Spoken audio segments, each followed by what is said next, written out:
log in pa. Thank you. Thank you, sir. Thank you, sir. So permission to record. Yes, sir. Thank you, sir.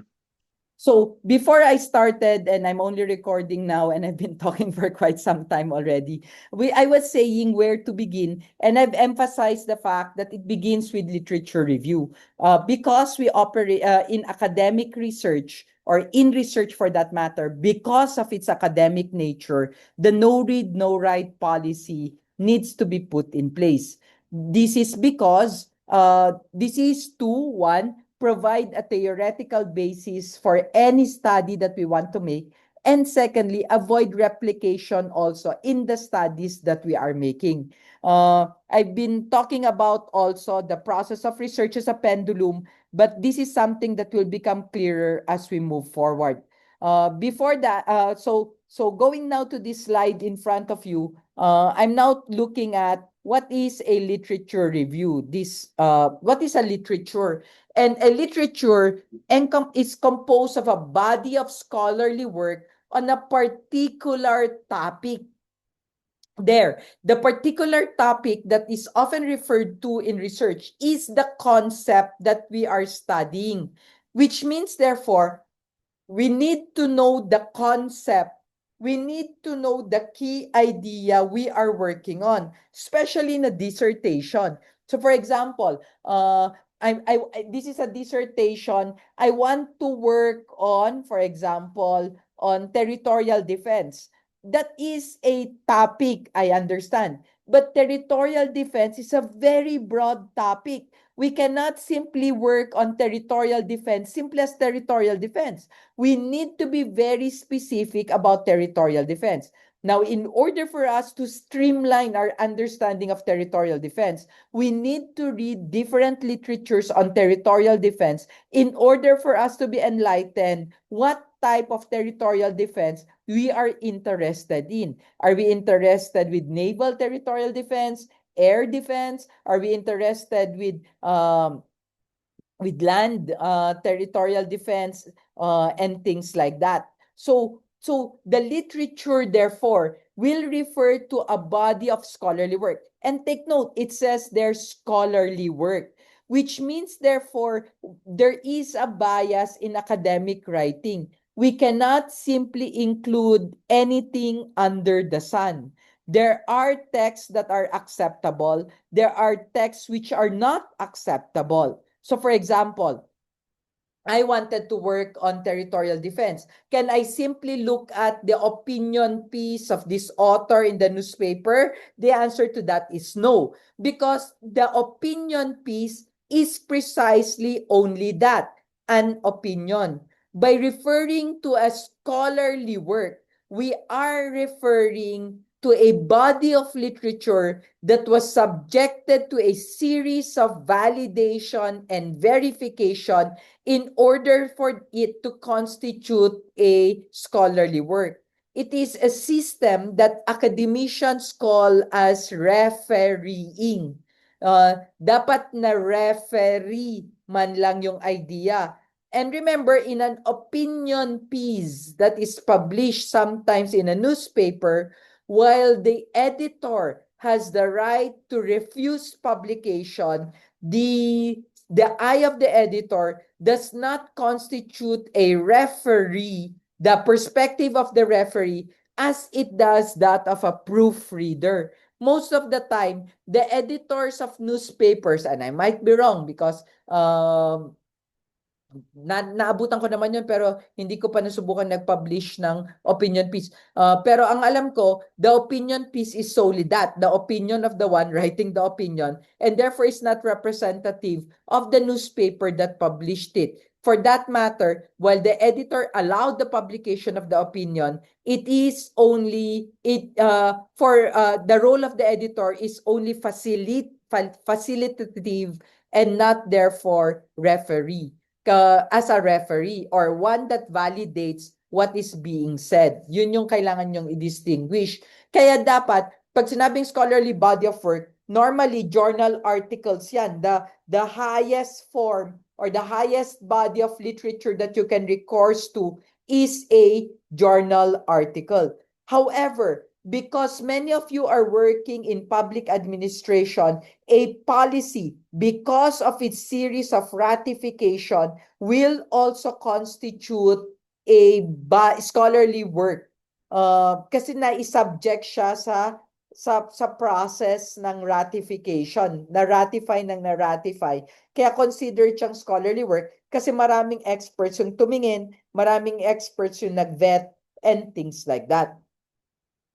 So, a literature review is a formal analysis and critique. And take note of that, formal analysis and critique. That's the reason why you cannot recourse to Wikipedia. Now, take note, I'm not discouraging you to recourse to Wikipedia. In fact, first-time students who are totally clueless about the topics they want to work on, I will even suggest to consult Wikipedia. With the development of AI, I will even suggest that you ask AI what recent studies are relevant to your topic and provide the relevant links. And it will provide the relevant studies depending on which AI you're using, because ChatGPT is actually a year delayed, if I'm not mistaken, or some AIs are actually better when dealing with software issues or other issues. Others are more scholarly and things like that. May ganun may kanya-kanyang identity yung AI. I will even encourage you to inquire, but do not stop on their answers. You pursue their answers. Para siyang gold ore, 'di ba? Kung nakapunta na kayo sa mina, yung gold ore, the miners follow the gold ore. And the gold ore is like dust. It's a very unique type of material. It's not gold. It looks like dust. It's like sandy, very different from our concept of gold na paminsan akala natin gold, dapat gold. Pero hindi. Yung binimina normally na gold, parang buhangin siya, nakakaiba. And the miners follow that. Yun ang sinusundan nila pag nagmimina sila. So ganun din dito. When you search an idea in the internet, or when you search an idea from Wikipedia or even any of the AI, please do not simply accept their answers as the be all and the end all. As the researcher, follow the gold ore. No? Kumbaga, sundan mo lang. It's a good place to start, but do not stop there. Ganon. So, by looking at the literature review, you're able to survey, highlight, summarize, synthesize, interpret, and critique a particular body of works pertaining to a particular theme. So, literature reviews are a very important part of proposals, research papers, and they have very strict conventions, even very formulaic. And why is that so? Precisely because this is part of the scholarly body of literatures. Kaya hindi mo siya pwedeng i-present ng mali. Okay? So, literature review, no? Literature review. Now, iba yung literature review sa review of related literature, no? Ano yung pagkakaiba? Literature review is a direct work. You are studying a direct text. Yun yung literature review. Yung review of related literature, is like kahawig, kawangi, kamuka, close to. That's what it says. Normally, the one that I give there, that example, is the concept of family resemblances. And when you see family resemblances, this is when photos, we're talking about family members who who we haven't seen in their totality, but if we see their photos, you say they look alike, di ba? Yun yung family resemblance eh. Parang magkakamukha sila, ganyan yung tinatawag nating related literature. So that for some of you who might be working on a very novel topic, and therefore something that has no or very limited or very minimal literature review, recoursing to studies that are similar or close to or akin to what you are working on will play a very important role in this process. Kaya yan pumapasok yung related literature, di ba? Yung parang mag-ina, parang ganon.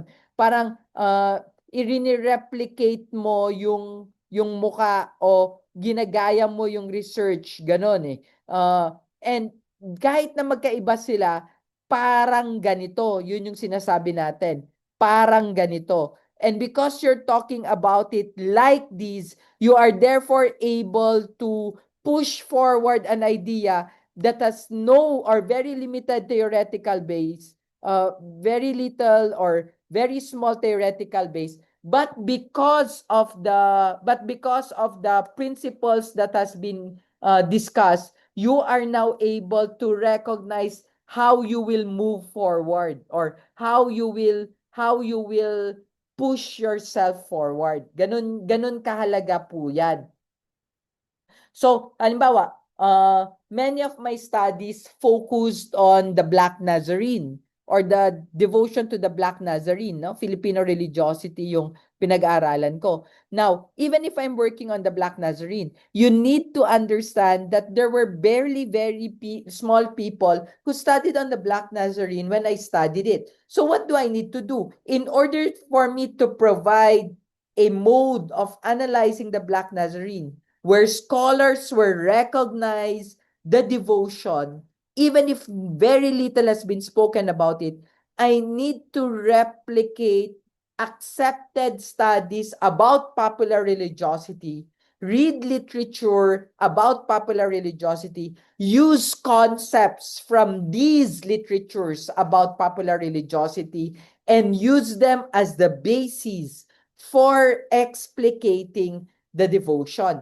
In that manner, even if I'm talking about something they're totally foreign about, because I'm using terms they are already familiar with, I am able to lay down the foundations that will eventually make the devotion intelligible to them.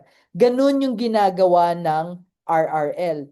Then it lays down the principles that will eventually provide the foundation for it to be intelligible. Ganon. So, the purpose of most academic writing is to argue for the merits of a particular position. This is something you need to pay attention as early as now. You need to understand that this is a dissertation. And in your master's, you never use the concept dissertation, but you used a concept that is more familiar to English writers. We call it thesis. Thesis statement. Ano yung thesis statement na yan? Thesis statement or thesis are actually the argument that you are trying to make in your paper. Because it is the argument that you are trying to make in your paper, it constitutes the very theme, the very core of the paper. Kaya yan yung titingnan natin mamaya. Pag pinag-usapan na natin yung general statement of the problem, it is an articulation of the problem in statement form. Yun. And the general statement of the problem is the thesis statement. That is your argument. So for example, the study investigates the firepower of the armed forces of the Philippines in relation to its mission essential goal of TDO or mission essential task of territorial defense. Ganon, something like that. So there you see already why you argue for it, what are the merits of it, and things like that. Of course, to be able to do that, you need to do literature review. You need to literature review how different studies portray the firepower of a country and how this firepower is associated with the mission essential territorial defense, role of territorial defense. Ganun, di ba? So the literature review, therefore, provides the foundation and the rationale of the argument. The literature review will not only provide the foundation, because it will be the one that from where you will get the definition of terms. It will also provide the rationale or the justification for the argument. When you realize that in your reading, you have searched so many firepower topic, so many papers on firepower, but none has been written about the Philippines, that is actually already a gap or a sufficient justification why the study must be conducted in order for us to have at least a paper on firepower, something like that. So it provides the rationale for your argument. It also reveals what is known about the topic, and therefore it tells you what has been researched about the topic. The ideal literature review is 5 years. However, if we're talking about a topic that has not been written about, but a topic that resurfaces again, then reference to older texts becomes necessary. So for example, VUCA, di ba? We've been hearing VUCA for a very long time in the military, but you need to understand right now it's even applied during the pandemic. It has been applied even not just in military setups, but even in terms of the global pandemic that we live in a VUCA world. But you need to understand also that if I am to do an RRL about VUCA, not only will it point me to one, the health environment, which we are now, to the military concept or military understanding of VUCA, but also its original utilization in the 1980s in reference to the business sector, di ba? Hindi naman military ang unang gumamit ng VUCA. Mas ginamit yan muna ng mga negosyante, and then based on that understanding, nagbago at nagbago at nagbago yung pagkakaunawa ng VUCA. At yun, kailangan din nating makita yon kung bakit ganun yung nangyari. The RRL will also, by doing a very exhaustive literature review, you're also able to identify the gaps. You're also able to identify the shortcomings. You're also able to identify the inconsistencies, the differences in the idea of A versus B, the understanding, the different conceptions of one idea over the other idea in terms of the concept and in the understanding of things. Ganon. At doon kayo kailangan maging very careful. Kasi dito lalabas yung pagiging scholarly nyo. Paano yung lalabas? Paano lalabas yung pagiging scholarly nyo dito? Unang-una, you need to understand in the academic world, we never use words univocally. What do I mean by we never use words univocally? Siguro sa legal profession, iba. Pero siguro sa even in the legal profession, nagkaroon na rin ng nuances yung particular definition of terms.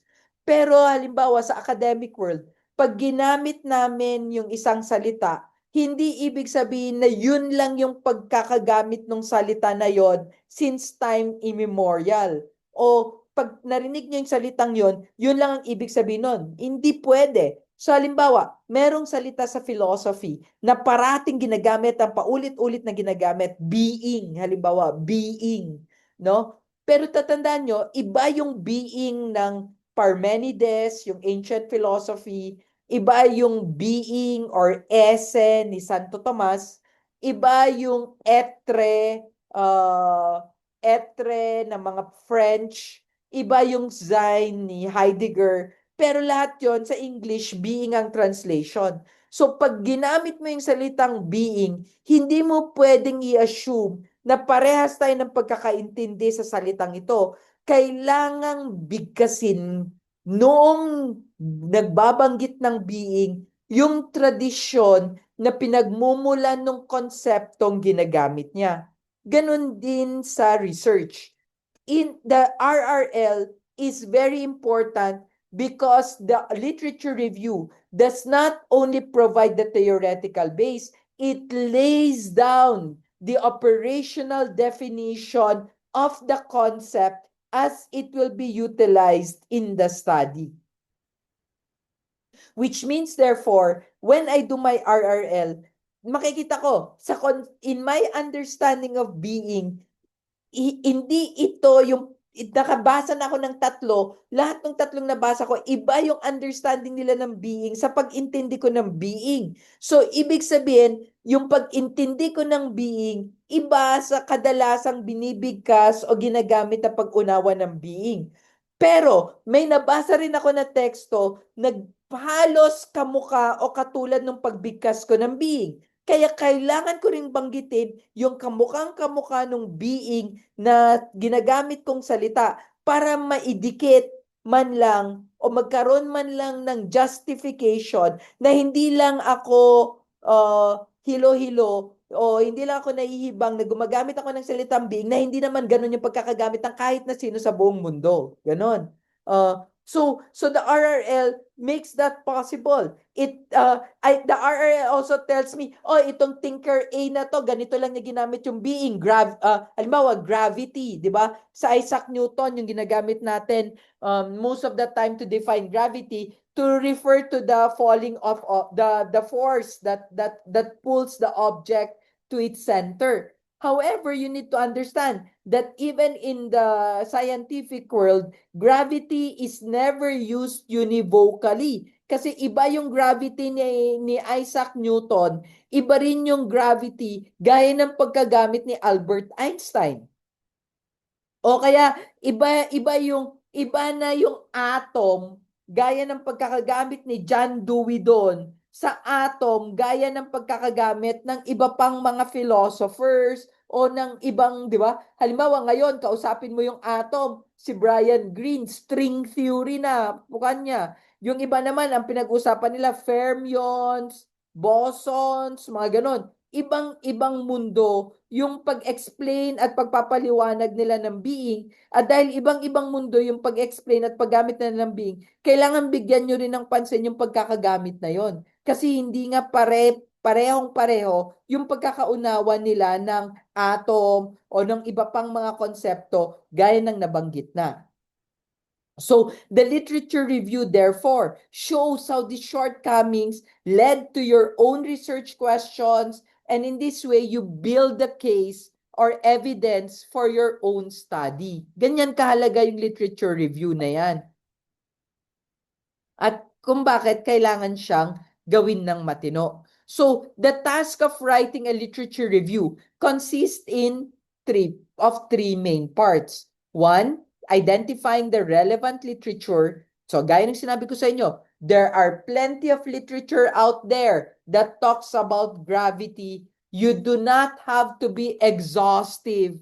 You only need to be representative. And I hope that is very clear. Hindi kailangan, dapat may sulat ko lahat tungkol sa topic na gusto kong gawin. Hindi ka matatapos. Marami na nagsulat na tao tungkol dito.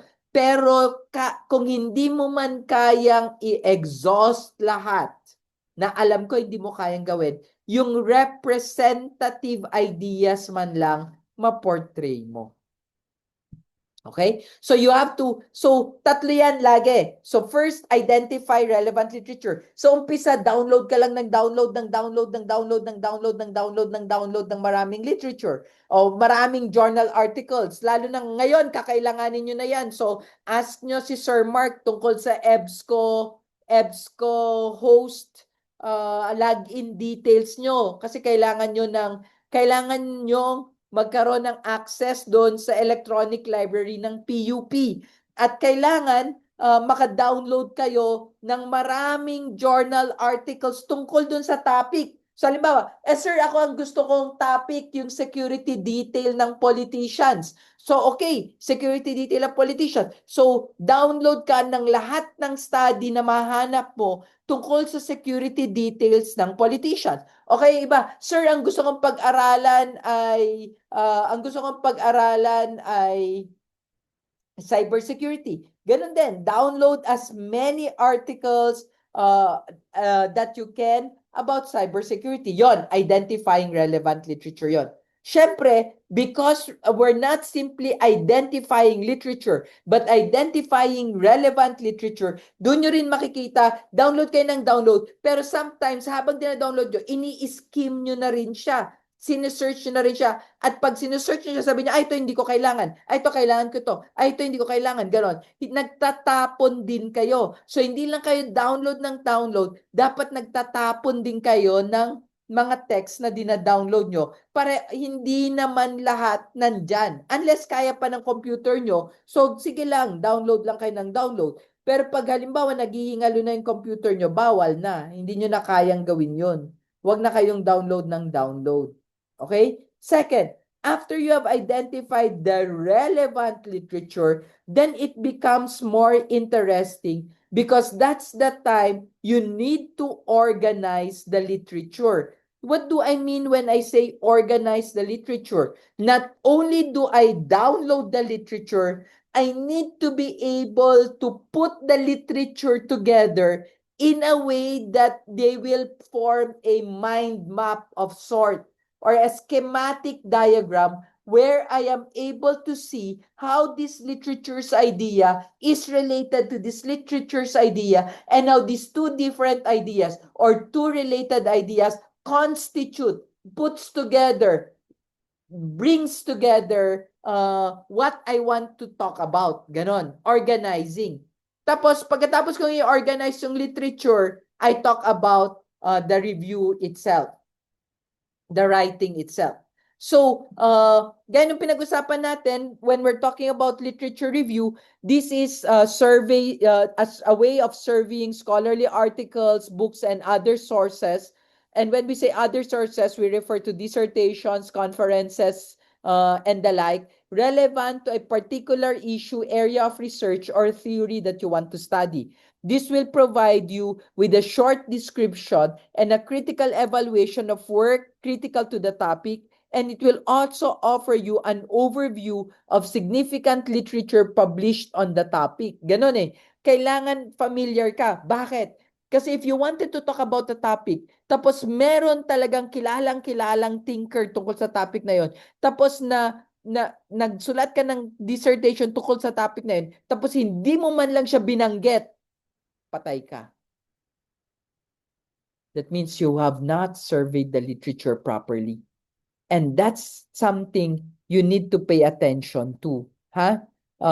So literature review for your purposes is actually in order for you to use as an introduction to a dissertation, but also for a research proposal or for purposes of a research proposal.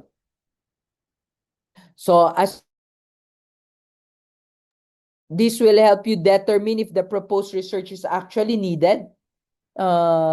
This will help you also narrow down the problem because it can be overwhelming getting into the literature of a field of study, and a literature review can help you understand where you need to focus your efforts. So halimbawa, ang dami mong nabasa and then you realize parang wala pa masyadong nasulat tungkol sa doctrine nito or doctrine yan. Ganon. Sapat na yon. Sapat na yon kasi you are able to identify a space, a butas in the understanding, and that butas that you were able to identify is already enough in order for you to recognize what needs to be done about the topic. Yun ang mahalaga dyan. Dapat talaga makita nyo na agad, bakit hindi pa ito napag-uusapan? Bakit hindi pa ito? Ano yung kulang dito? Ano yung mga hindi? Ganon. So you need to be able to see how that works. and how it will work from there. Ganun yung format dyan. So, this will also allow you to generate your questions. Pero wag nyo munang problemahin yung generate questions na yan kasi magkakaroon din naman tayo ng session next time tungkol sa problem na yan. Pag may nabasa-basa na kayo tungkol dun sa mga topic na gusto nyong trabahuin. Kasi kailangan nga meron kayong nabasa para meron tayong gawing ganyan. Second, this will also provide you a background knowledge on the field of inquiry. Gaya ng sabi ko, kung hindi mo alam yung facts, yung eminent scholars, yung parameters of the field, yung pinakamahalagang mga ideas, theories, questions tungkol dun sa topic na yon, malaking problema yan. Ibig sabihin, you're entering a world unprepared because you do not know what is happening. Ganon. Parang hindi, so background knowledge man lang, di ba? So hindi lang to OSINT, open access or open source intelligence, paminsan internal din, no? Nalala ko sa GSC, may papel kami tungkol dun sa Air Force mishap sa Zamboanga at saka sa Marawi, kung saan nalaglagan yung mga ground troops natin ng bomb. Parang ganun yung sinasabi nila. At what you need to pay attention there is the fact that a study can come from a report.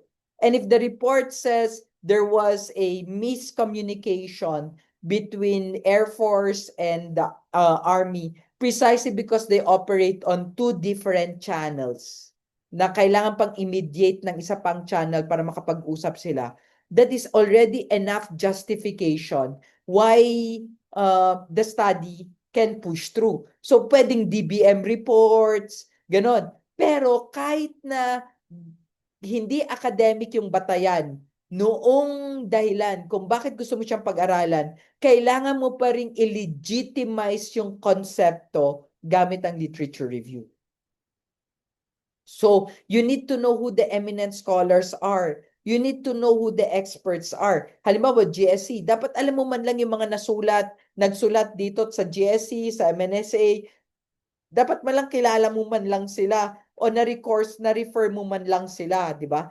Kasi that will play a very important role in actually giving the panel a feel whether you know what you're talking about or not.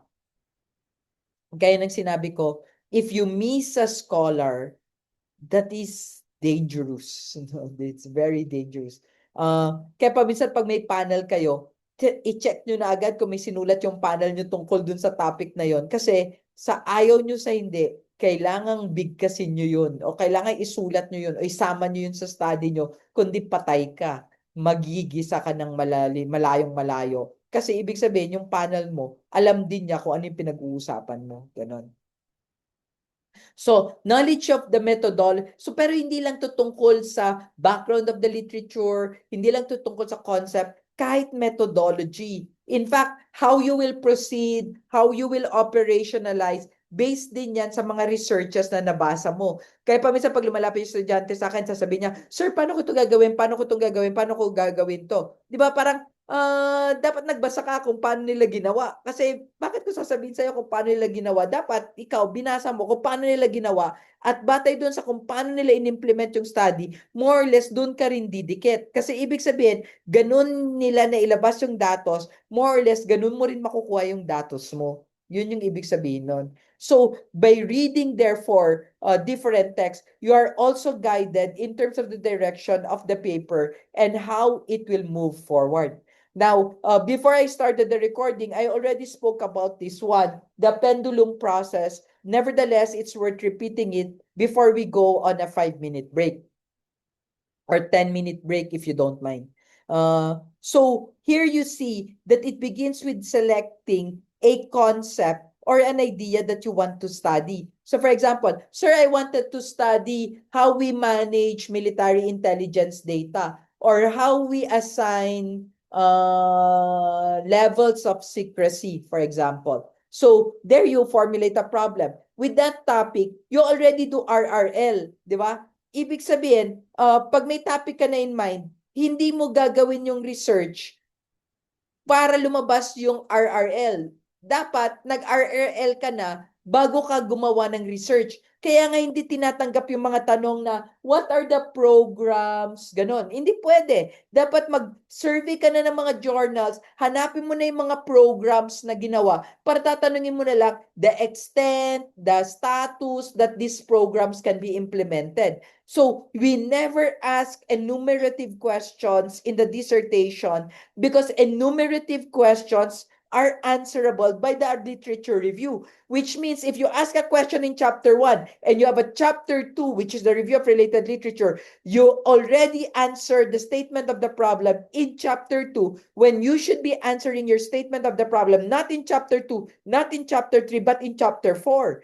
Kaya nga, pati yung mga tanong, what is the demographic profile? Maling tanong yun. Because to ask the question of the demographic profile is to ask a methodological question which is answerable in the research methodology section and not in the findings or presentations of the data, even if the demographic data can only be generated after the questionnaire has been released to the public.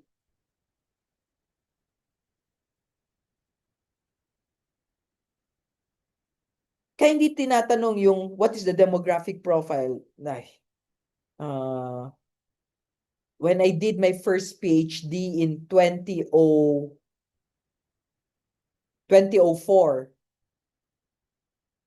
some 20 years ago, I already know that. But even until now, I see it. I see it, and I'm not kidding.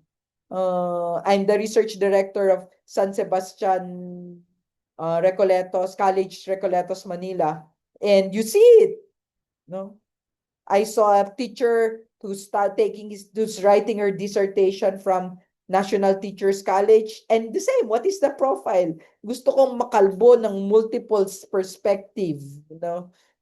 Kasi nga to ask the question, mali yun. Talagang mali. Either RRL question or methodological question should not be the basis, should not be a way for understanding the problem. So, formulate the problem and then search the literature for the materials relevant to the subject being explored.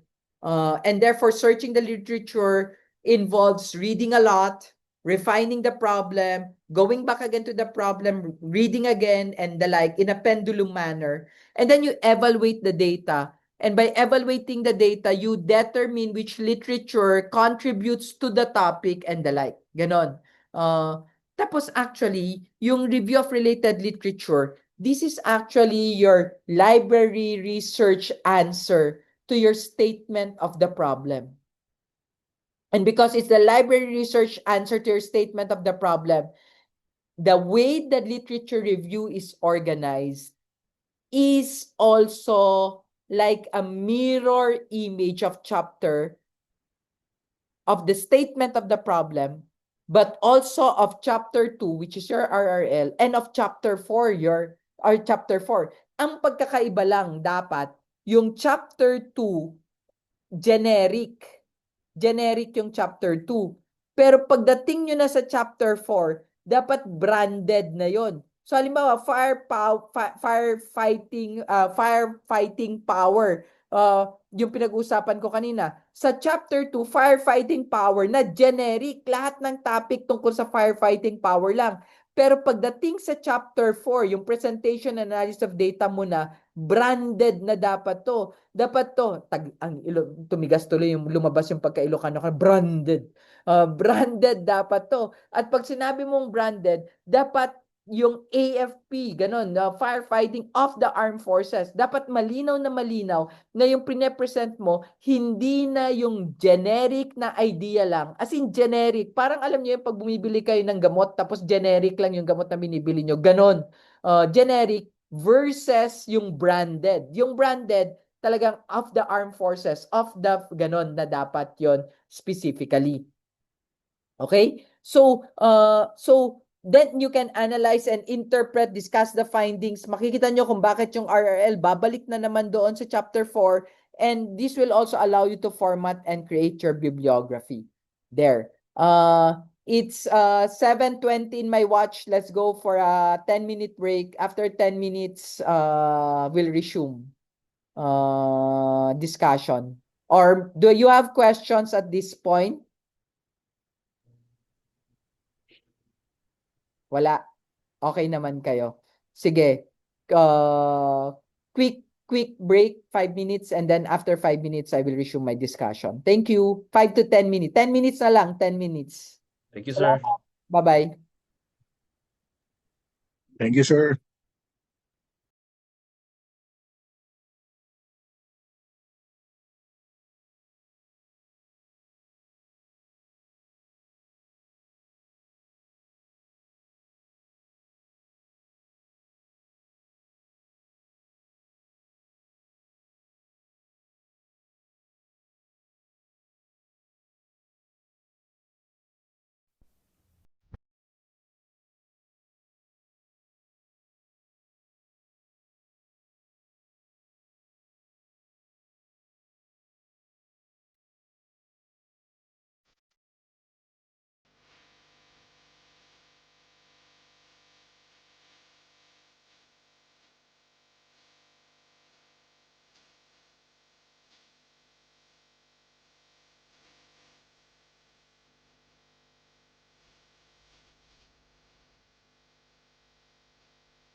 Okay, so let me resume my discussion. And before we went on break, we were talking about the review process still. And we hope to be able to still clarify, no, how the review is going to make, no. And as I said a while ago, the review process has something to do with the problem. The entire chapter 1 is really about the problem. And this is where you need to select or identify what topic really you're interested in, because the selection or the determination of your topic should be based on the available literature also about your topic. So for example, I wanted to work on something but it's classified. Then it's going to be a question of what has been published about that classified thing that you want to study, and what is the access to data. Do we have access to data about that which you want to study or not? By clarifying these things, we are able to see more and more how the literature has already paved the way for the study, or whether we will find ourselves in a difficult position in the conduct of the study. Ganon. So choose a topic, get help, always solicit the opinion of others, but continuously revise the draft over and over again. Ganon. And then you may want to start with a general idea, review the literature in that general idea, and then refine the problem as you move. Ganon. So, pa-refine lang ng pa-refine, pa-clarify lang ng clarify ng problema. Ganon yung ginagawa. So, seldom do we meet researchers who has very refined understanding already. Malabo yan. You need to have read sufficiently in order to refine the understanding. So, the literature, sasabihin niya dito, don't restrict yourself to journal articles, although right now, yan yung labanan talaga. No, journal articles talaga ang labanan. At pag sinabi kong ang labanan nasa journal articles, I mean that literally, no? Even your world university rankings is based on number of publications, number of citations, ganon. Sa amin, halimbawa, sa scholarly world, titignan yung sa Google Scholar, hahanapin ka kung magaling ka. So pupunta silang lahat sa Google Scholar. Tapos pagpunta nila sa Google Scholar, check nila kung sino ka, ganon. Ganon nila hinahanap yung. So dito nila hanapin, no? Dahil ako yung teacher nyo, so ako magvo-volunteer ako. So diyan nila titignan yung kung ano yung mga na-publish mo. So i-search nila kung ano na yung nagawa mo. Pero isa pang tinitignan actually yung citation index. Yun, you need to go to the profile para makita nyo yung citation index.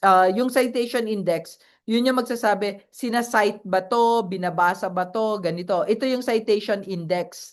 Ito yung nagsasabi kung relevant ba yung ginagawa ng taong ito o hindi, o marami lang siyang na-publish pero walang nagsasite sa kanya, ganon.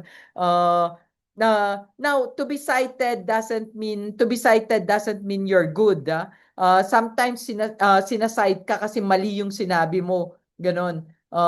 So yan yung labanan ngayon, sinisilip namin. Tingnan natin, kaibigan ko ito si Jeremiah Joaquin. So halimbawa si JJ, marami tong publication. So makikita nyo, tingnan mo, citation niya 756 citations. So ganon kalakas mag-publish, ganon kalakas maglabas ng papel. Tapos makikita mo kung sino yung nagsa-cite sa kanila. So kung sino yung mga kausap niya, at kung bakit sila yung sinasite nila. Ganun yung makikita mo dito. So ang style niya, marami siyang publication, pero tingnan mo, in the time of pandemic, yun yung pinaka-most cited niya. 289 cited it. Tapos nagbabago na yung citation niya. So makikita mo kung magaling ba siya, kung sino nagsasite sa kanya, kung bakit siya sinasite and things like that, no? So makikita mo ang dami talaga niyang publication nito. Pero iba-iba yung topic. Yun yung issue diyan kasi you cannot simply write on anything and everything, di ba?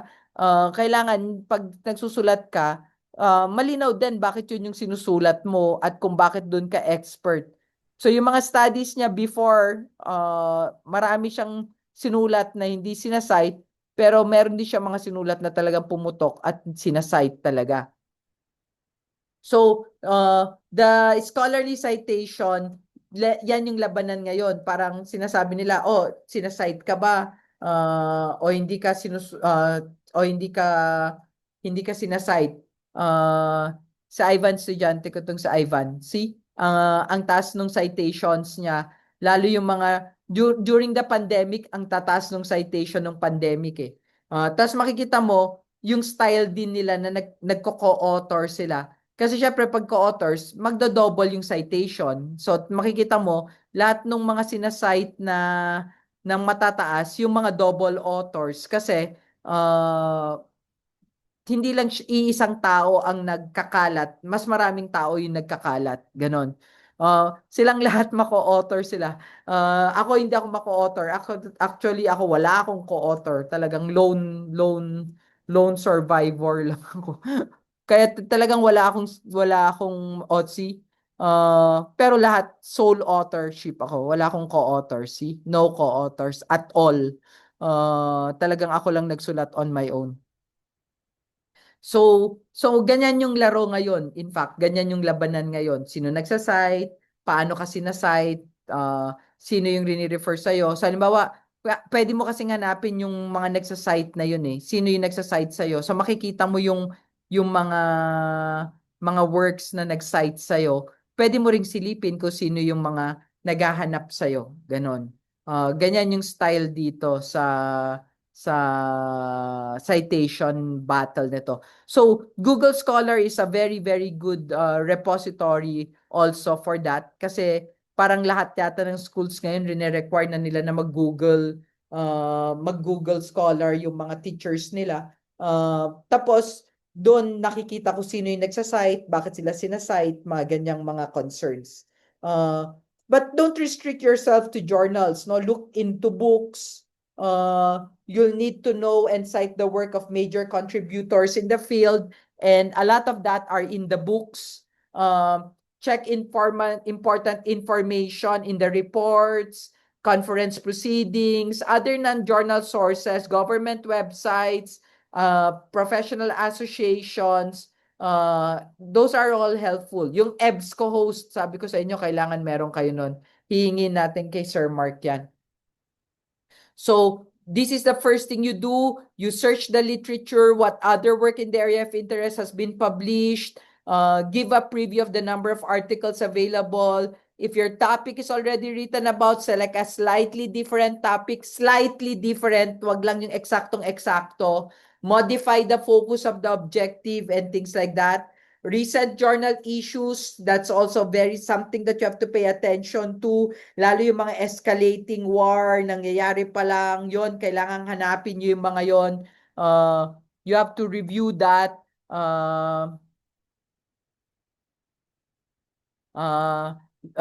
Consult the Web of Science, yan yung Thomson Reuters, ISI, or yung Scopus, yun mahanapin nyo. Important journals in the field. And then develop a list of subject headings that are related to the themes of interest. Those are the things that you have to pay attention to also.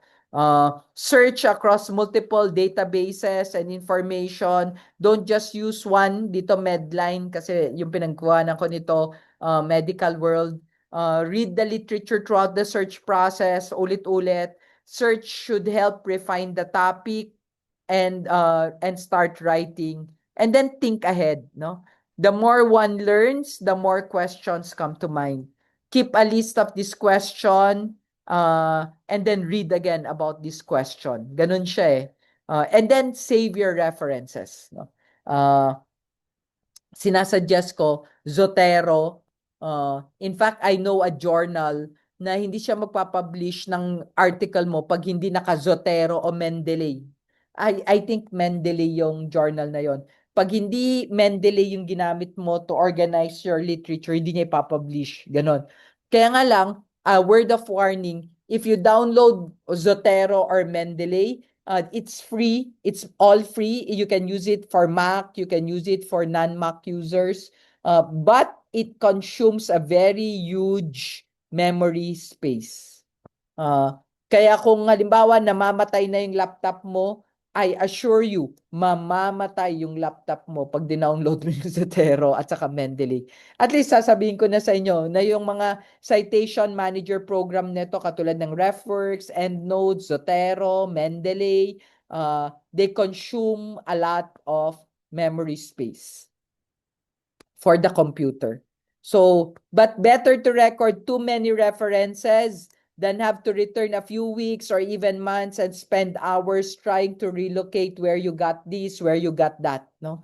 So, keep a record of your literature and record where and when you retrieve the information almost immediately as you record them, no? As you record them. Tatalunin ko yung iba kasi reading na to. Doon ako sa mas mahalagang dimension, no? I'll just give you a copy of this one.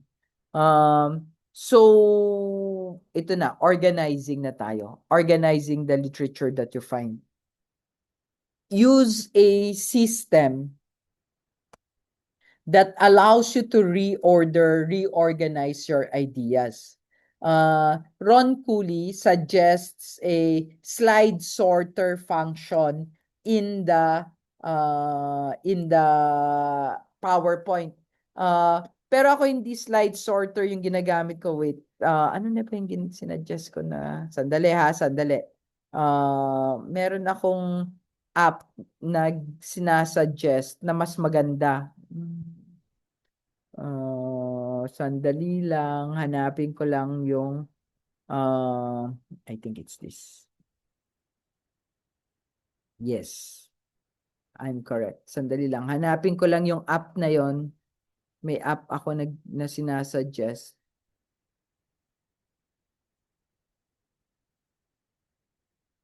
Yung app na ito, ang galing, no? Miro. Miro ang pangalan niya. Hanapin natin si Miro. Yeah, tama. So, ito ang sasuggest kong app na puntahan nyo. Miro.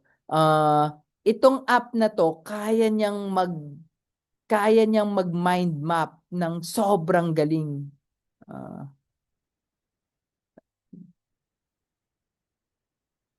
Sorry. I think I used ito. So, I hope you're seeing this one.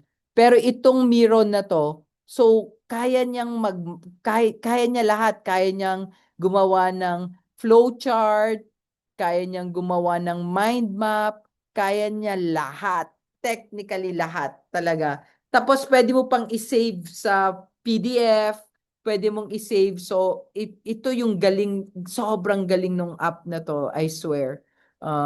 Sobrang tuwang-tuwa ako. Ayan no, tingnan mo kung paano siya. So ituturuan ka din niya kung halimbawa technologically challenged ka. Tuturuan ka rin niya kung paano gagawin. So ito mag-insert ka, kung paano mo i-delete, ganon. So this is very very helpful. So flowchart lang itong nakikita nyo, sample lang ng flowchart. So syempre pag magfo-flowchart ka, dapat marunong ka din talaga ng flowchart, no? Kung saan yung start, ganon, kung saan yung end, ganon. Kailangan din nitong flowchart.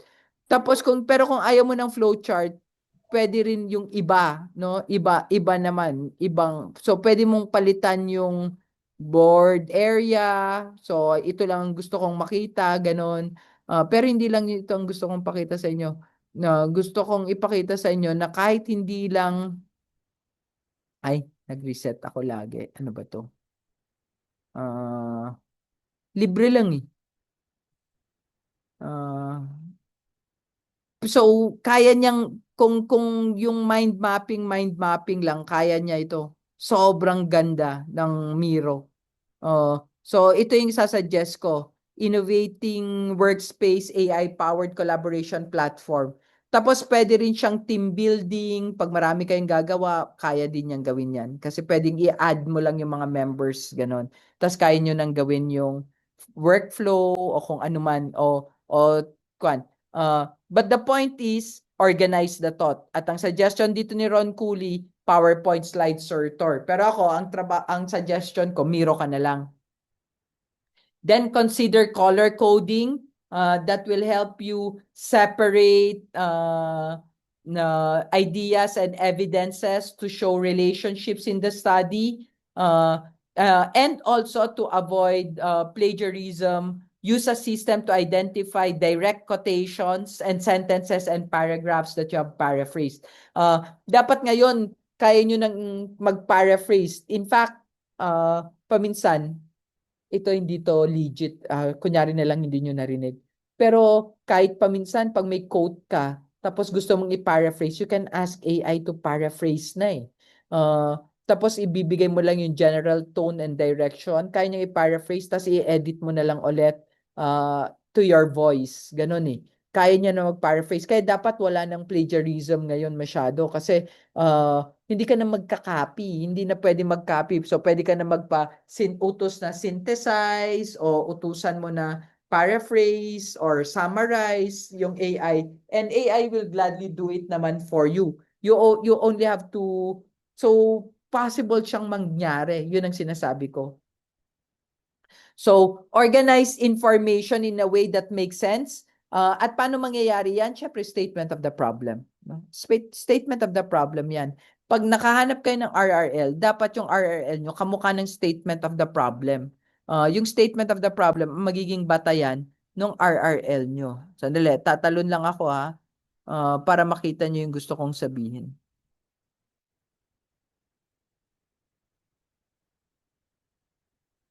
So, gaya ng sinasabi natin kanina, pag nagbasa kayo ng literature, dalawa lagi yung proseso na involved. Yung isa yung a priori, yung isa yung a posteriori.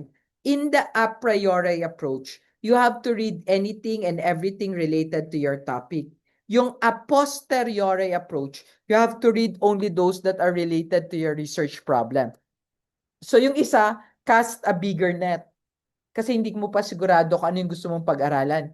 Pero pag meron ka nang na-identify na topic, smaller net na lang ibabato mo. Kasi hindi mo na kailangang malaki. Kasi tama na yung maliit. So titingnan natin yung organization, gaya ng sinabi ko. Most of the time, kailangan mag-follow yon sa statement of the problem. Ngayon, kung titingnan mo, halimbawa, tanong, leadership styles of hospital administrators. Technically, kung ako yung tatanungin nyo, bawal nga tanungin yung what are the leadership styles. Kasi pag tinanong mo yung what are the leadership styles, parang magmumukhang RRL question yon. Dapat sa RRL, alam mo na kung ano yung leadership styles. Dapat yan, to what extent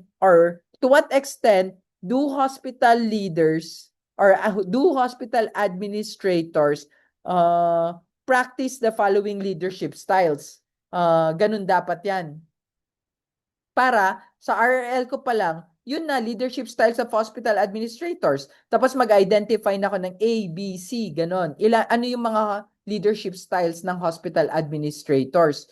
Tapos yung may vary ba, nag-differ pa, factors affecting yan, at yung subheadings, age, educational qualification, training, work experience, type of hospital, and size of hospital, makikita mo, yan yung RRL. So kung dalawa yung tanong mo, dalawa rin yung major section ng RRL mo, each corresponding to the statement of the problem. So makikita nyo, itong first na kinolor green ko, yung RRL niyan, nakabatay yan sa tanong na yan, sa leadership styles. Ito namang tanong na blue naman na kinolor ko, nakabatay naman yan sa problem number 2. So, in short, I'm telling you, the RRL is divided only into two major sections, the leadership styles and the factors affecting leadership styles. Kasi dalawa rin lang yung tanong na nakikita nyo dito sa slide na to. Pero may hindi kayo nakikita dito na dapat narito pero wala rito. Ano yun? Ito yun. Dapat under leadership styles, dito sa section na to, merong ibibigay, dapat sabihin nyo yung types of leadership styles or typology of leadership styles. A, B, C, D, or kung ilan man ang leadership styles, E, F, basta sigurado more than two. Saan galing tong A, B, C, D, E, F? Galing yan sa literature. Galing sa iba-ibang literature na yun ang pinagmulan nitong A, B, C, D, E, F na to. Papansinin nyo, wala dito sa statement of the problem. Pero in reality, sa statement of the problem, dapat nandun yung dalawa, di ba? Sabi ko sa inyo, dapat in the statement of the problem, nandun dapat yung concept, nandun dapat yung dimensions. Kasi yun yung dapat dalawang mahalagang bagay na makikita nyo dito sa statement of the problem. Yung concept malinaw, yan, leadership style, that's the concept. Pero ang wala yung dimensions. Kaya kung dito may dimensions, dapat dito may dimensions din. Kaya sabi ko sa inyo kanina, dapat ang proper na statement niyan, what is the status of the leadership styles in terms of, or to what extent do hospital administrators in CAR demonstrate the following leadership styles? Ganun dapat. Hindi mo pwedeng tanungin yung what are the leadership styles of hospital administrators. Bakit hindi mo pwedeng tanungin yon? Kasi yung tanong na what are the leadership styles of hospital administrators, yan na yan yung sagot sa RRL, leadership styles of hospital administrators. Kaya hindi mo pwedeng tanungin what are the kasi magiging enumerative lang siya. In the same way, dito makikita nyo yung pendulum movement sa problem number 2. Kasi kailangan pumunta ako sa isang banda, kailangan pumunta ako sa literature ko para hanapin kung may literature ba na nagsasabi na age is a variable to leadership styles. Pero pag may nakita kong age is a variable, then pwede kong isulat sa statement of the problem that age is a variable. Ngayon, halimbawa, pumunta ako dito sa education attainment, pero na-realize ko walang literature about educational attainment. Walang literature about educational qualification. So anong gagawin ko? Babalik ako sa statement of the problem at pagbalik ko sa statement of the problem, aalisin ko yung criteria na educational qualification. Bakit ko aalisin? Kasi walang sapat na literature to support that claim na dapat nasa statement of the problem siya. So in short, as early as the review of related literature, dapat makita ko na agad yung alignment ng statement of the problem at review of related literature. That not only does the review of related literature define the concepts that are necessary and that are needed in order for the problem to stand, the review of related literature also provides the theoretical basis for thinking, for conceiving, or for even including that concept in the study. Kaya makikita nyo, dito sa type ng RL na ganito, malinaw na malinaw yung one-to-one correspondence ng statement of the problem at saka noong RRL. Kasi hindi pwede na may tanong ka at wala ka man lang ka-idea kung ano yung sagot o kung ano yung konsepto na tinatanong mo. So that one particular idea should have a corresponding set of literatures that answers it. Dito mo makikita na yung isa tanong, yung isa technically sagot na. Pero yung sagot na ito ng RRL, gaya ng sinabi ko sa inyo, generic ito. So, dahil generic ito, ibig sabihin, ang kinukuha na mo talaga ng literature dito, international or local. Now, paminsan nakakakuha ka ng directly related to the armed forces na you can report it here for the meantime. But once you construct your chapter 4, the data pertaining to the population and local of the study should be transferred accordingly to chapter 4 because that is where it should be. Okay? Malinaw ba yon o malabo? Lumabo na o nawala na kayo? Nag-Father's Day na yata kayo eh. Bakit ang dayak yung bukas na postpone sila ako, nandito pa rin ako. But okay lang. Hindi po ako nagrereklamo. Just in case. Wala lang. Oh, I'm good. Tapusin natin to. Happy Father's Day to the fathers and to the mothers or married to fathers. So, balikan na natin to. So, halimbawa, ito, yung war-fighting status, makikita nyo yung one-to-one alignment again, no? Kaya makikita nyo kung bakit dapat, kung tatlo yung statement of the problem, dapat tatlo rin lang yung major sections ng RRL, each corresponding to the statement of the problem. Hindi pwedeng dalawa yung statement of the problem, tatlo yung statement of the problem, tapos tatlo rin yung statement of the problem. At dito kayo kailangang be very, very curious.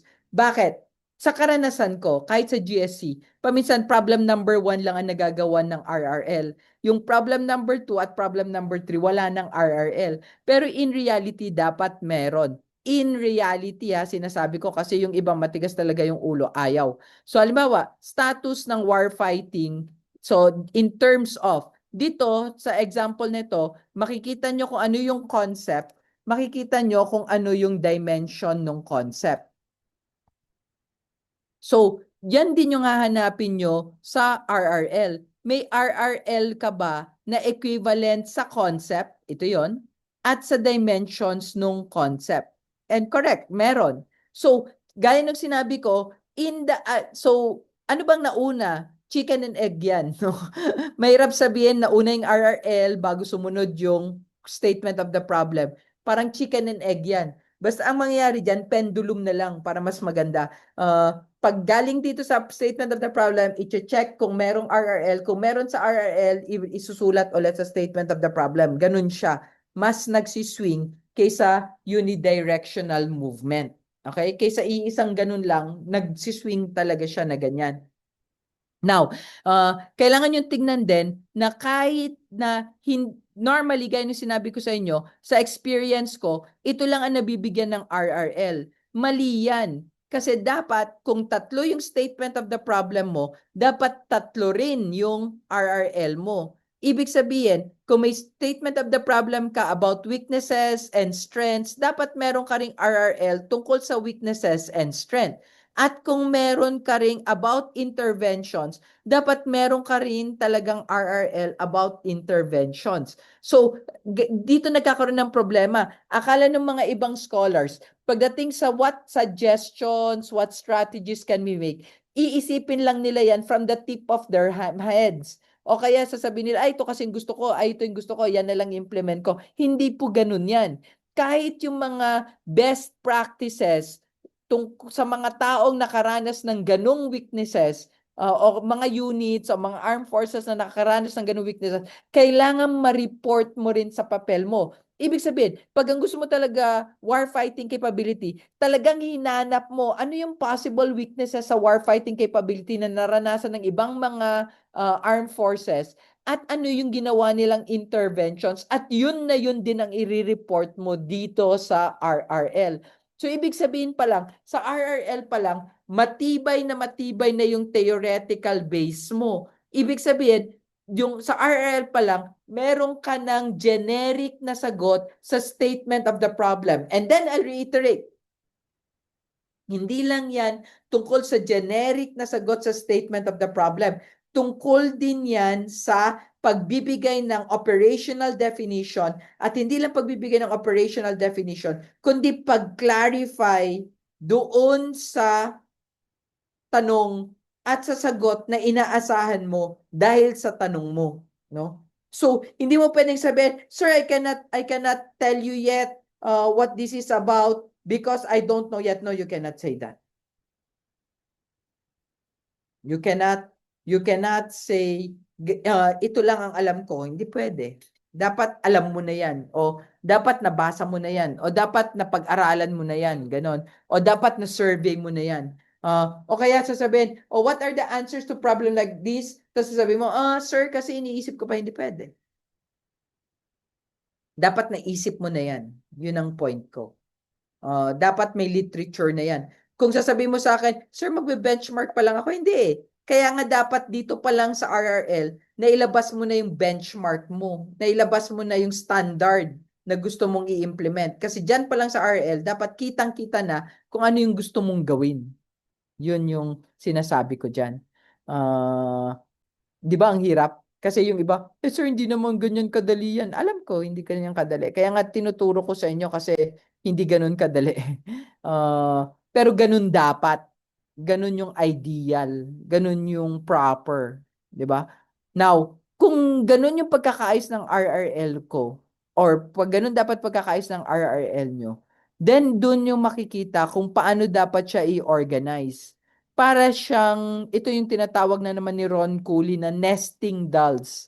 Uh, sa tagal ko nagtuturo sa GSC, alam ko bumili pa nga ako ng nesting dolls eh. I'm sure you know what a nesting doll is, di ba? Yung Russian doll na one doll over the other. Dapat meron ako nun.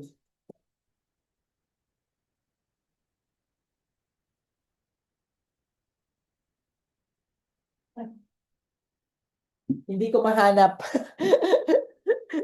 Bumili ako for this purpose, pero wala, hindi ko mahanap. Yung basta yung dolls na maliit, yun. Yung malaking doll, yun yung concept. Sa loob ng concept may dimensions, palitan-palitan hanggang maging indicators. Siguro ngayon, sabi ko nga, litong-lito na kayo kung ano ba yung concept, dimensions, indicators na yan. Yung pinakamagandang example, pag tinuturo yung concept, dimensions, indicators na yan, ay yung teacher evaluation tool. Bakit yung teacher evaluation tool ang pinaka maganda? Kasi doon sa teacher evaluation tool, makikita mo na agad yung sinasabi ko. Ano yung sinasabi ko ba na yan? So, pinakauna, in a teacher evaluation, 'di ba? In a teacher evaluation, normally makikita mo na agad ano ba yung concept ng teacher evaluation. So, ang pinaka-concept ng teacher evaluation, teacher performance, no? Teacher performance, yung pinaka-concept. Ibig sabihin, gusto mong makita yung teacher performance. Ngayon, dito sa test na ito na nasa harap nyo mula sa Pinterest, hinati niya into two, yung explicit curriculum at implicit curriculum. Yung explicit curriculum, he defines as how well does the teacher teach the core. Yung implicit curriculum, how well does the teacher model the core values. So values at saka yung isa knowledge, yung isa values. Now, kung titingnan nyo, yung explicit curriculum at yung implicit curriculum dito sa example nito, yun yung dimensions. Pero lahat nung nasa likod, nasa ilalim, 1 to 15, 16, 17 only as we can see here. Yung 1 to 15 na to, teachers prepared for class, teacher knows his subject matter and things like that. Lahat yan yung indicator noong dimension. Saan galing yung indicators? Sa definition ng dimension. Pag pinagsama ko yung dalawang definition ng dimension, dun mabubuo yung definition ko ng teacher performance. Yun yung ibig sabihin ni Ron Cooley ng nesting dolls. Kumbaga parang sa isang research, lagi niyong tatandaan, magkakakonekta yung concept, yung dimension, at pati yung mga questionnaire nyo, interview guide, survey questionnaires, magkakakonekta lahat yan. At yung pagkakakonekta nila, may degree na paliit ng paliit yan dapat.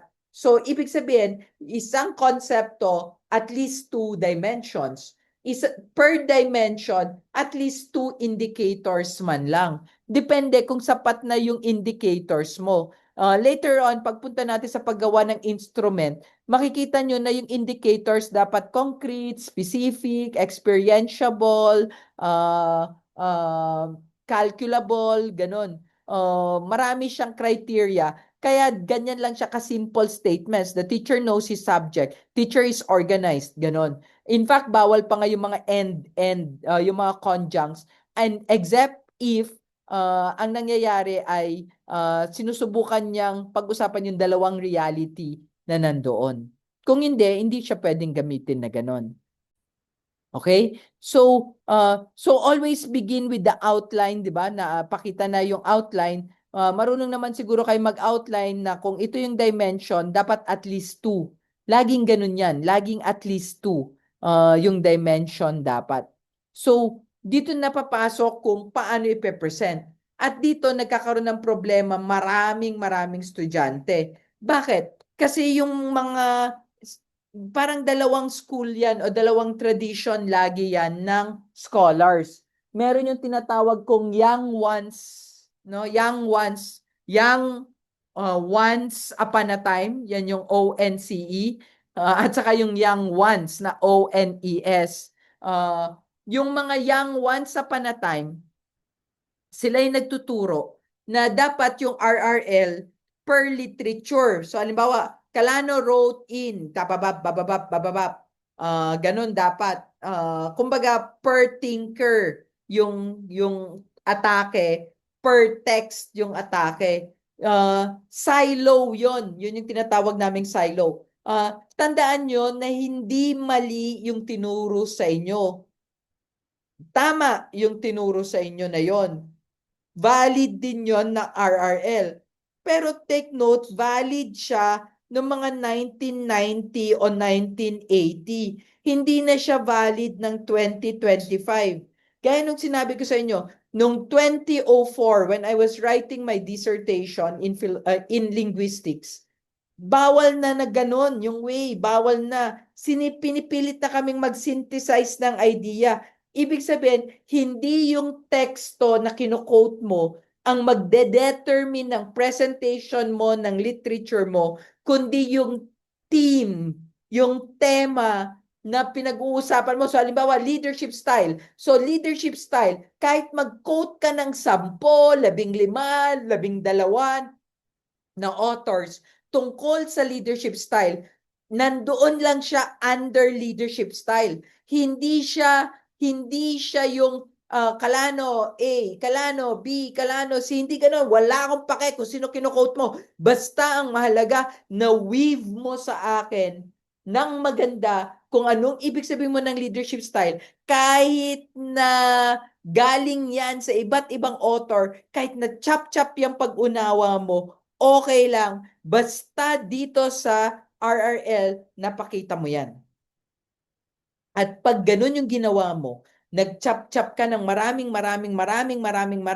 teksto, synthesizing ang tawag dan. So, a synthesis identifies and interprets themes, trends, and relationships. It reveals similarities and differences and shows how the literature advances the research area. So, yan yung thematic organization. Kung maalala nyo kanina, very thematic din yung organization na yan. Dito, kung titignan mo, leadership styles, factors affecting, hindi na yan tulad nung dati na local literature, international literature, na gawain ng mga old school. Ngayon, dati kasi, di ba, per book, per policy, ganon. Pero hindi naman pinapakita paano connected yung policy na yun sa study mo o paano paano mo ginamit yan sa ganito or ganyan. Yun yung problema dyan. Kaya ang nangyari, binago na yan, ginawa ng ganito, synthetic na. Itatahi mo na lahat ng ideas para mabuo ngayon kung ano yung gusto mong sabihin. Yun yung synthetic approach. Okay? So it will reveal similarity, it will reveal differences in the literatures that are being reviewed, in the literatures that are being analyzed. Ganun yung framework dyan. Now, kailangan nating i-distinguish yan dito in connection to the silo approach. Ano yung silo approach na yan? Yung silo approach na yan, ito yung nagsasabi ka ng literature. Silo approach actually yung ginagawa natin na in the work of like this, in the work of like that, ganon. Silo approach yun. Silo approach yun. However, kahit yung mga young once upon a time, nag-develop din sila ng kanilang silo approach. In reality, ito lang yung gusto kong sabihin, no? Actually, ito lang gusto ko sabihin. Yung silo approach, ganito yung style. In the Calano, in ganon. In the Philippine Constitution, ganyan. In another text, ganito. In another text, ganyan. Ganon yung style diyan eh. Parang banggit lang ng banggit. Pero kung titignan mo, hindi mo naman alam paano sila related sa isa't isa. Ibang-iba yung silo approach, di ba? Kasi ay, iba yung synthesis approach. Kasi ito parang wini-weave mo. At hindi ka lang nagwi-weave, no? Pag titignan mo dito, ibang-iba yung itsura, ibang-iba yung presentation, kung paano nila pinapagawa, kung paano nila ginagawa yung mga bagay-bagay, no? Hindi mo makita. So take note of this one. Kaya this is the RRL that is not easy to make. Actually with AI, kayang-kaya na to ng AI eh. Parang synthesize this idea with that idea with that idea. Kayang itahin ni AI lahat ng idea na yon. Hindi ko sinasabing i-depend nyo na lang sa AI. Siyempre, pagka ginawa mo yon, i-adapt mo pa siya sa lahat ng paragraph na paragraph before, paragraph after, i-connect mo pa rin siya para magtahi siya all together. Pero makikita nyo dito sa silo approach, sa synthesis approach, woven yung literature. At ito yung proseso ng conceptualization na kanina ko pa sinasabi.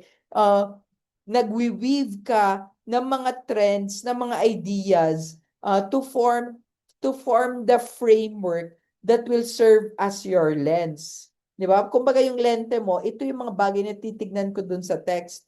At dapat yon visible na visible doon sa ginagawa mo. Tingnan mo to. Actually, ito, sinasabi nila acceptable na to. Pero in reality, pwede, pero pwede pang pagandahin. Tingnan mo itong silo approach. According to White, the funding blah, blah, blah, blah, blah, blah. A report on education, the task force, blah, blah, blah.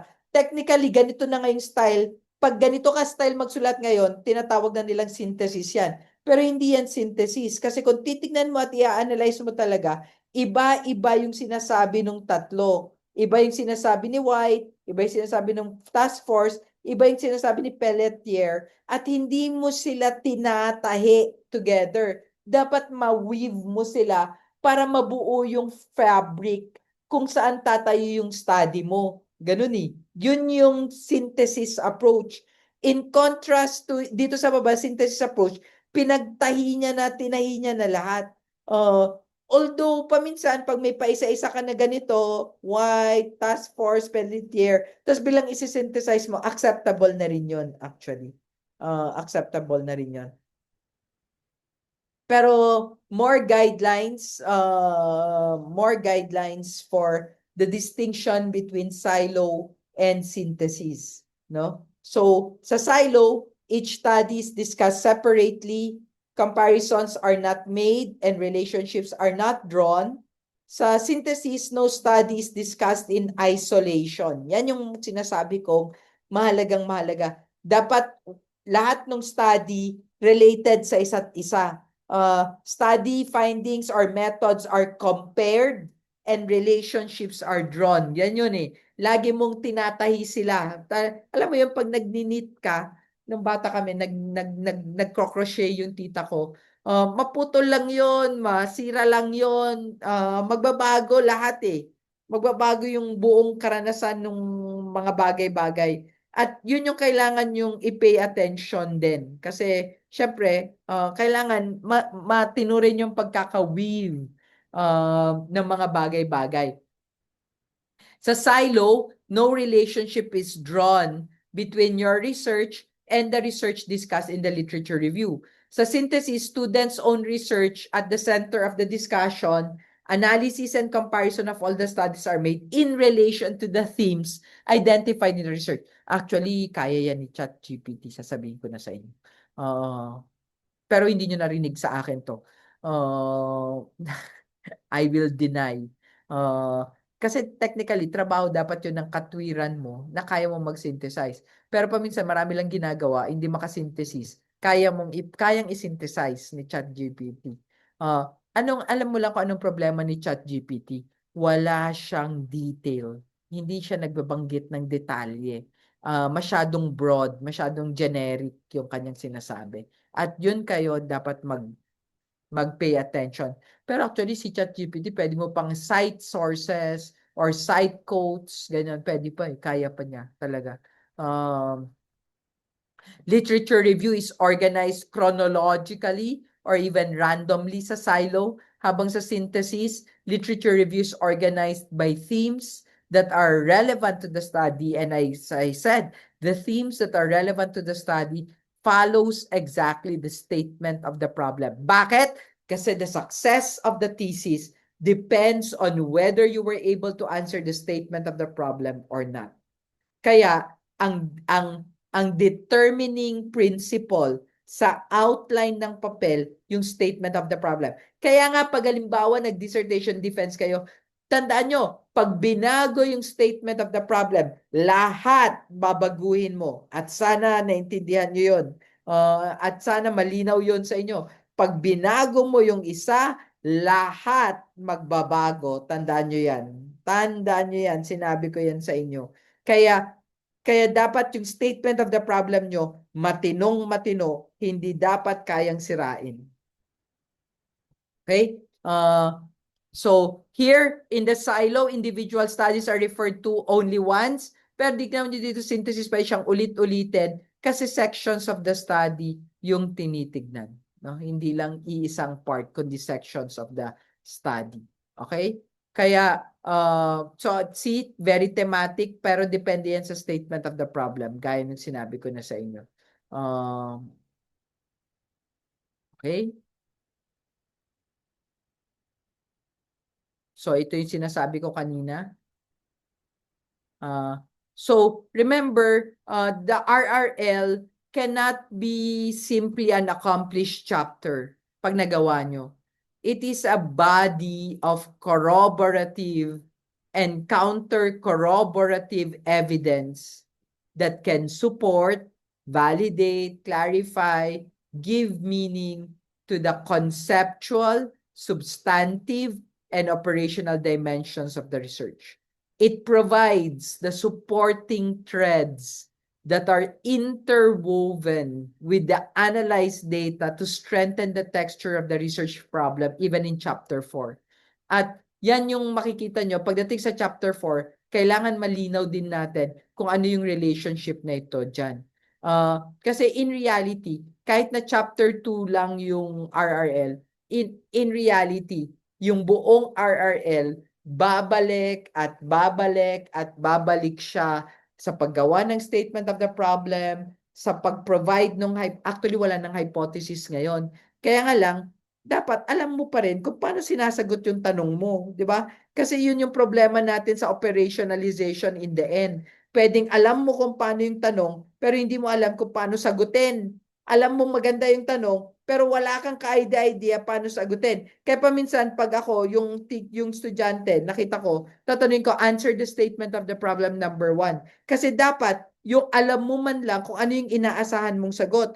At paano mo malalaman yung inaasahan mong sagot o paano mo malalaman yung sagot na inaasahan mo? RRL yan.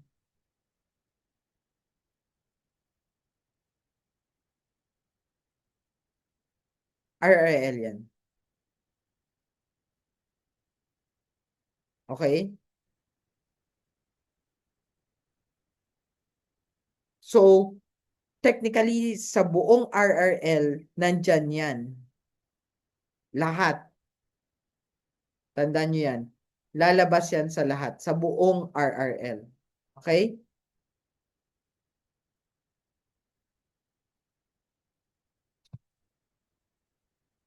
Yun. That's it for today. Very easy.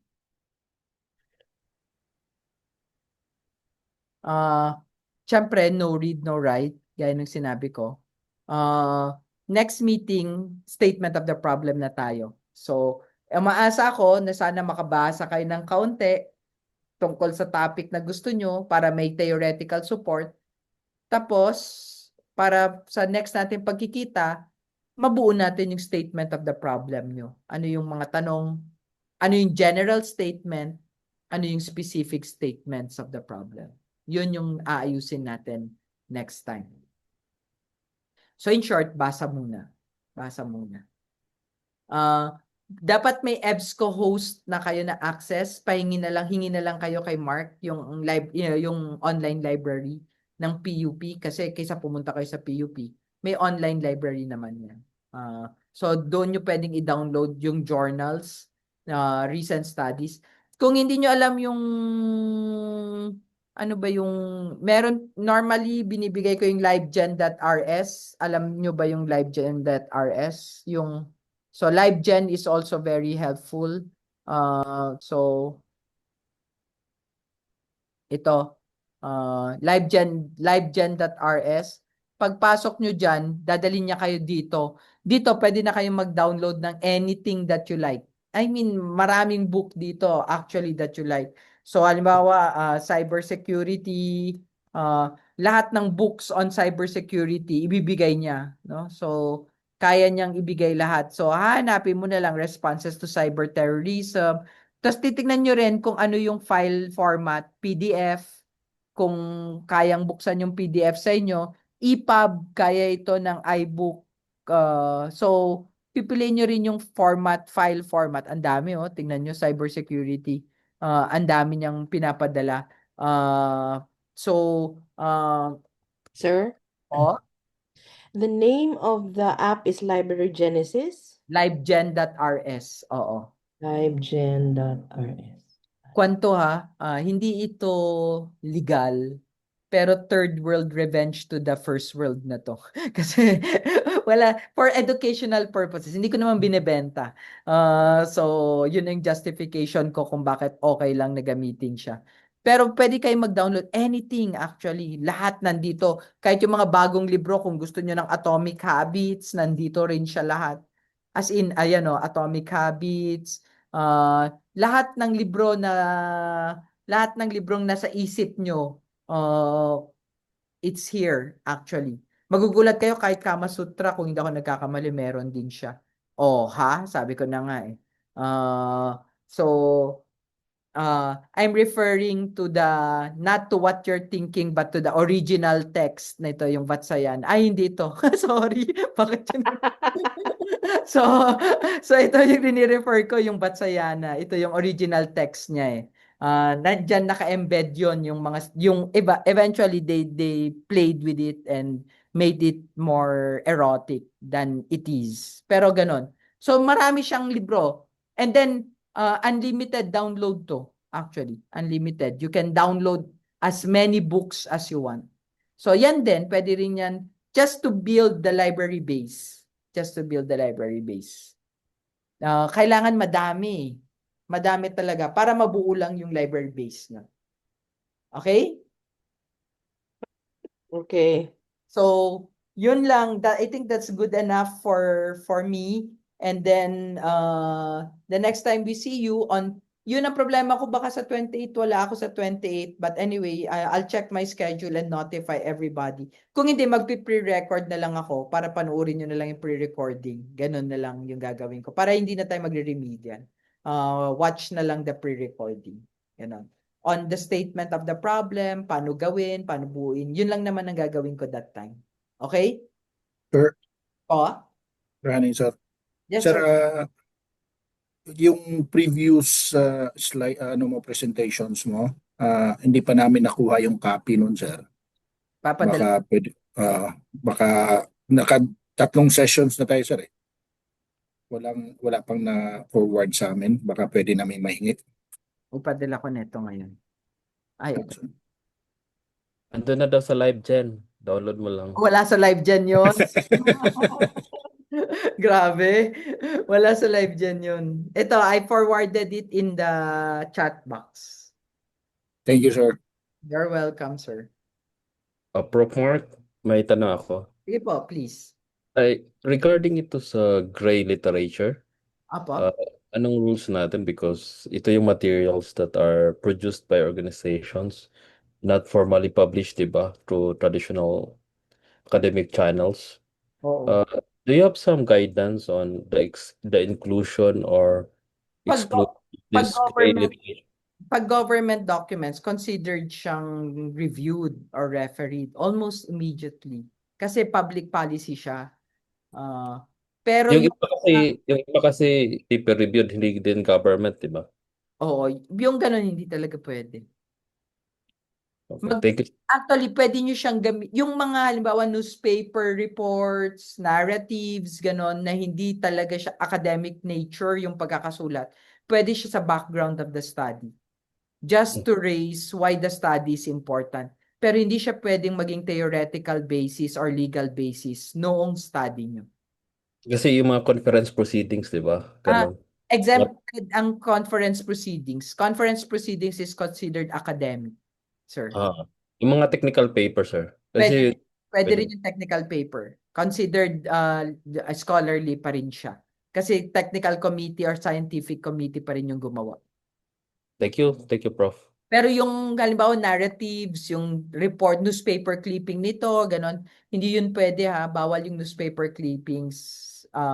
Anecdotes, pang-kwan lang siya, pang background of the study, pero hindi siya pwedeng pang RRL. Thank you, sir. You're welcome, sir. So, yun. 8:30 na. Tama na. Wag na. Tigil na natin to. Mag Father's Day na kayo. Kung Katoliko kayo, linggo na ngayon, no? Kaya nga yung misa pwede na ng after 5, no? The Father's Day na dapat. So I think that's good enough for today. And then if you have questions, please do not hesitate to send me a PM. I'm in the messenger din naman. I'll be happy to clarify concerns naman along those lines. Okay? So, thank you very much. Kung wala nang katanungan, we can call it a day. Thank you, sir. Thursday to everyone. Sir. Good night, And happy everyone. Father's Day to all. Yes. Thank you po, Sir Bye-bye. Mark. Bye, Thank you, everyone. sir. Thank you. Thank you, sir. Thank you po. Thank you very much. Thank Welcome you. po. Bye po. Thank you, sir. Thank you, everyone.